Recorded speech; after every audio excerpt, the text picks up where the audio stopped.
Tell me about Pizza Bandit. Pizza Bandit is really good pizza. They had the jambalaya pizza and Mardi Gras. I was like, I have to try that one. It's cool because they do a different pizza every single week, and I knew that one would just really hit the spot for you. And it did. It was absolutely, it was great. So I'm going to have to go down there and see what else there is to offer, too. A great day for pizza when you're so cold, but tough to wait in those lines at Food Truck Rally today. It's going to be today, yes, even worse if you were to do it tomorrow morning. Maybe breakfast trucks. I don't know if they have that, but it certainly will be cold. We're very cold now. We're below freezing, and thankfully, whatever snow is left is pretty much off toward the east now.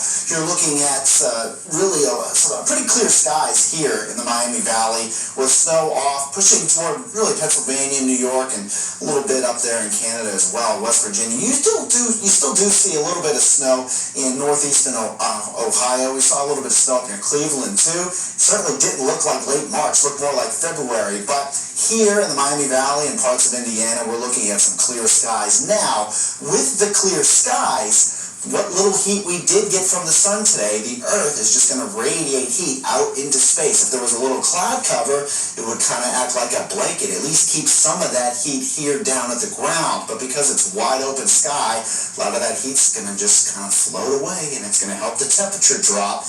And we are getting into the teens tonight in Dayton. In some places, I'd say in the northern Miami Valley, perhaps even in Indiana, it may even drop into maybe the middle teens. And with a little bit of wind, thankfully, the wind is tapered a bit, but a little bit of wind's going to make it feel cold. So I wouldn't be surprised if there were a few places with single-digit wind chills. Temperatures now in the mid-20s in several places. Sydney's at 25, Belle Fountain's at 23, Winchester's at 23, Richmond is at 23. And the winds, again, not as strong as they have been in the last day or so. You can see sustained winds, 1 mile per hour in Troy, but Dayton, about 12 miles per hour. Certainly could be worse. It has been worse the last couple days. It's also coming out of the northwest. That's where all the cold air is. But if you account for the wind and the wind chill factor, we already feel like we're in the teens. It feels like 17 degrees now. Whatever moisture is on your skin is getting blown away. It's making it feel a lot colder than the actual temperature. So even just a little bit of wind with temperatures like this, we're going to make it feel pretty miserable outside. So the wind chill's moving to the next several hours. You can see likely will be in the teens in Dayton. Other places, if you're colder, wind chill factors will probably be in the low teens, maybe even in the single digits for a little bit. So just keep that in mind.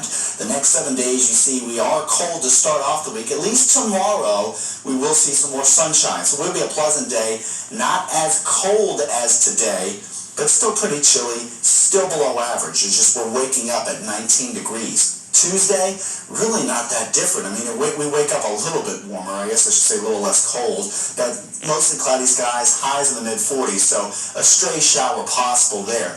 Wednesday, that's not a typo, 75 degrees. That's the temperature jump. We're going to have a warm front come through and bring in a lot of warm air. In fact, might even bring a little bit of rain coming into Wednesday with mostly clear skies, but that's going to be late.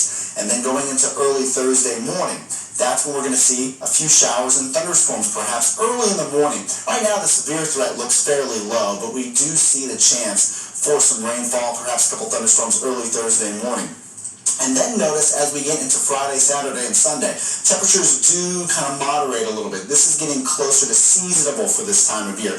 Typically, we're about mid-50s this time of year in the afternoon, and that's what we're looking at Saturday and Sunday. So prepare for tomorrow's low temperatures in the teens. Again, the record for tomorrow's date for March 28th, anytime in Dayton, is 16 degrees. So we could get a little bit close to that, but as in context, with as many freezing days as we've had from January to March, as I talked about earlier, we're right on average with as far as how many freezing days we've seen so far. So just bundle up for tomorrow at the bus stop with the jackets, with the kids.